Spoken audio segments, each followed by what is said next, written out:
24 de marzo de 2026. Lázaro Cárdenas, Michoacán. 2 maestras, un fusil de asalto, 15 años. Cierra los ojos por un momento. Son las 7:30 de la mañana. Es martes. La entrada de una preparatoria en Michoacán huele a café frío y a tiza. Los pasillos todavía están vacíos. Las primeras en llegar, como siempre, son las maestras. Entonces, alguien entra por la puerta principal cargando lo que parece ser un estuche de guitarra. Camina directo hacia el mostrador de recepción. No dice nada, no vacila. Lo que ocurre en los siguientes 60 segundos quedará grabado en las cámaras de seguridad de la escuela, y lo que esas cámaras registran es imposible de olvidar. Pero 9 horas antes de entrar a ese plantel, Osmar ya había anunciado lo que iba a hacer. ¿Qué convierte a un adolescente de 15 años en el autor de un ataque premeditado contra sus propias maestras? Las evidencias digitales, el arma y la necropsia revelan algo más perturbador de lo que cualquiera imaginó.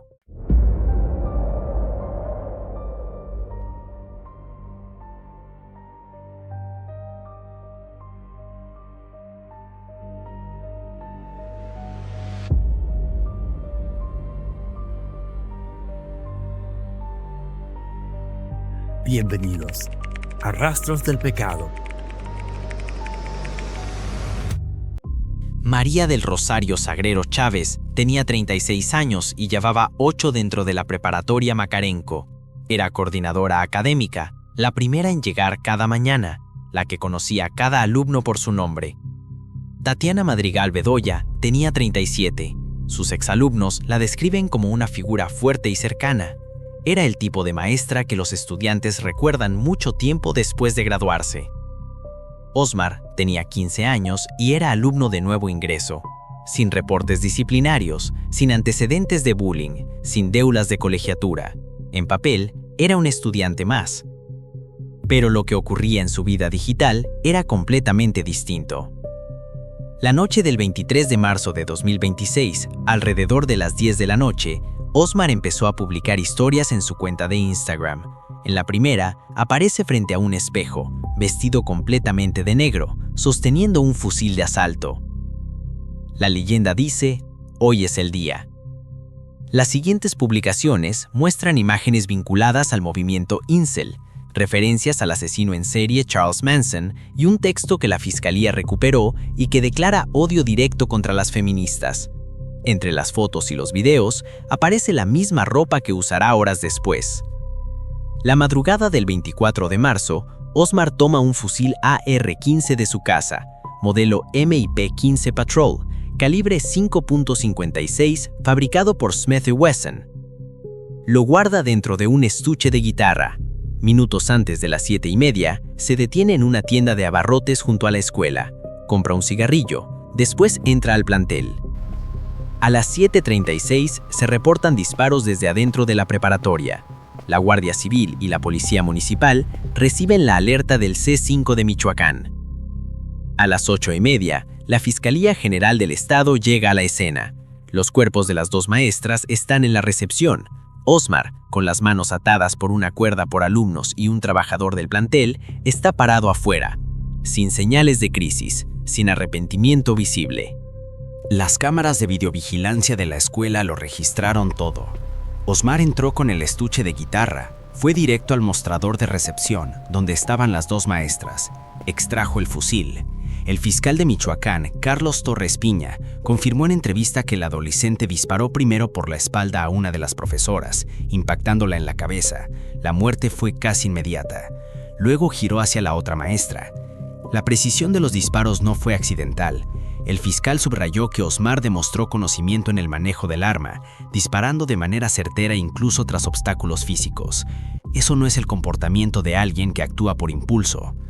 Recordemos, la noche anterior, Osmar ya había publicado la ropa, el arma y el mensaje.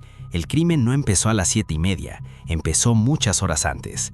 Había otra persona en recepción ese momento, logró refugiarse. Osmar no fue tras ella, centró toda su atención en las maestras. Una de las primeras preguntas que se hizo la fiscalía fue cómo un adolescente de 15 años tuvo acceso a un rifle de asalto de uso exclusivo militar. Al ser detenido, Osmar declaró a los agentes que tomó el arma de su propia casa. La investigación reveló que su padrastro es elemento activo de la Secretaría de Marina, asignado a la 16ª Zona Naval en el puerto de Lázaro Cárdenas. El padrastro negó ante el Ministerio Público que el fusil fuera su arma de cargo, pero la Fiscalía abrió una línea de investigación paralela para determinar la procedencia exacta del rifle. El arma recuperada es un modelo MIP-15 Patrol, fabricado por Smith & Wesson, calibre 5.56. Es un fusil de uso exclusivo para las Fuerzas Armadas mexicanas. Al momento de su detención, Osmar portaba el cargador que ya había utilizado y balas adicionales. Solo llevaba un cargador activo, lo cual, según analistas, fue el único factor que limitó el número de víctimas. La pregunta que quedó sin respuesta esa mañana fue cómo una familia supo que ese fusil estaba en su casa y nadie hizo nada. La fiscalía aseguró el teléfono celular de Osmar desde el momento de su detención. Lo que encontraron en las siguientes horas amplió el perfil del ataque. Además de las historias de Instagram, las autoridades recuperaron capturas de pantalla que mostraban al joven interactuando activamente con comunidades incel en plataformas digitales. El término incel es una abreviatura del inglés involuntary celibate y describe a personas que expresan frustración por no poder establecer relaciones afectivas. En sus versiones más extremas, estas comunidades en línea difunden discursos de odio contra las mujeres, validando y a veces glorificando la violencia. El texto recuperado por la Fiscalía y publicado por medios nacionales contenía una declaración directa. El autor afirmaba odiar a las feministas y querer enviarlas de vuelta con su creador. La Fiscalía incorporó estas evidencias digitales a la carpeta de investigación como prueba de premeditación ideológica. En la misma localidad, meses antes, un estudiante de secundaria había publicado un video amenazando a docentes. Las autoridades aclararon que no hay vinculación confirmada entre ambos casos, pero la coincidencia abrió el debate sobre la detección temprana de señales de riesgo en entornos escolares. La recepción de la preparatoria Makarenko es un espacio rectangular de acceso controlado ubicado en la entrada principal sobre la calle Francisco Villa. Cuenta con un mostrador de atención frente a la puerta de ingreso, con visibilidad directa desde el exterior. Las cámaras registran el área completa. Cuando Osmar ingresó esa mañana, las dos maestras estaban detrás del mostrador, una frente a la otra. No había obstáculos físicos significativos entre ellas y el agresor. El primer cuerpo fue encontrado detrás del mostrador, con impactos en la zona posterior del cráneo, con trayectoria descendente causando muerte cerebral casi inmediata. La segunda víctima presentó impactos en zona torácica y abdominal, con daño en órganos vitales, y sobrevivió brevemente al ataque antes de fallecer en el lugar. Los hallazgos del patrón de disparos, la dirección de los proyectiles y la posición de los cuerpos son consistentes con un atacante que conocía el uso del arma, que mantuvo la calma durante el ataque y que actuó sin hesitación. La analítica forense descartó una reacción de pánico o impulsividad como factor explicativo principal. La Fiscalía estableció como causa de muerte en ambos casos heridas de bala con daño irreversible en órganos vitales. El momento que definió el caso no ocurrió dentro de la escuela, ocurrió la noche anterior, en una pantalla. Cuando los investigadores recuperaron las historias de Instagram y cruzaron la evidencia digital con los videos de seguridad y los hallazgos forenses, el cuadro fue inequívoco. El ataque había sido planeado, anunciado y ejecutado con conocimiento previo del arma. La evidencia explica el qué, la psicología explica el por qué. Osmar era, según los registros escolares de la preparatoria, un alumno sin historial, nuevo ingreso, sin reportes, sin conflictos documentados. Esa imagen institucional contrasta de manera radical con lo que sus redes sociales revelan sobre su vida fuera del aula. La Fiscalía confirmó que Osmar se identificaba abiertamente como miembro de la comunidad incel en plataformas digitales, compartía contenido de odio contra las mujeres y difundía imágenes de figuras asociadas a la violencia extrema. Este patrón no surgió en una noche. La investigación de su celular apunta a una inmersión sostenida en ese tipo de contenido. La secuencia documentada apunta con claridad a premeditación. Osmar eligió la fecha, preparó la ropa, anunció el ataque públicamente y trasladó el arma oculta en un estuche. No fue una reacción a un conflicto puntual. El colegio aclaró que no hubo discusión previa esa mañana como detonante. El joven llegó al plantel únicamente para ejecutar lo que ya había decidido. Su comportamiento post-crimen es igualmente revelador. Capturado en video con las manos atadas, de pie frente a los agentes, Osmar no mostró señales de crisis emocional, llanto ni colapso.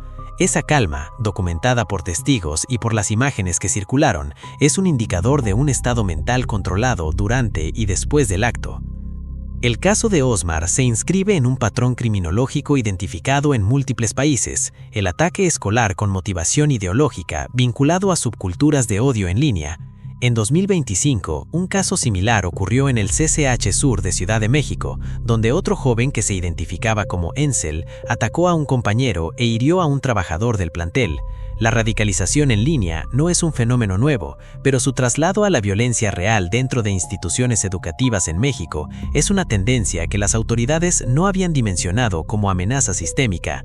El acceso a un arma de uso exclusivo militar dentro del entorno familiar añade una variable de riesgo que este caso volvió imposible de ignorar. El 24 de marzo de 2026, exactamente en el momento en que los primeros reportes de disparos llegaron al C5 de Michoacán, la Guardia Civil y la Policía Municipal activaron el operativo, pero Osmar ya estaba detenido antes de que llegaran. Fueron alumnos y un trabajador del plantel quienes lo sometieron. Arriesgando su propia vida, lo amarraron con una cuerda mientras el rifle todavía estaba en sus manos. Cuando la policía llegó, el agresor ya estaba neutralizado. Le aseguraron el arma, el cargador y los cartuchos restantes, más de 40 unidades útiles. En el Sistema de Justicia Penal para Adolescentes de México, los menores de 18 años son juzgados bajo el Código de Justicia Especializada para Adolescentes. En Michoacán, la pena máxima aplicable a un menor es de 3 años de internamiento, independientemente de la gravedad del delito. Osmar fue imputado por 2 cargos de feminicidio y portación de arma de fuego y cartuchos de uso exclusivo del ejército. La audiencia inicial se realizó el 27 de marzo en la Unidad Especializada para Adolescentes y Adultos Jóvenes en Morelia. La defensa solicitó la duplicidad del término constitucional para ampliar el plazo de análisis. El juez aplazó la vinculación a proceso hasta el lunes siguiente.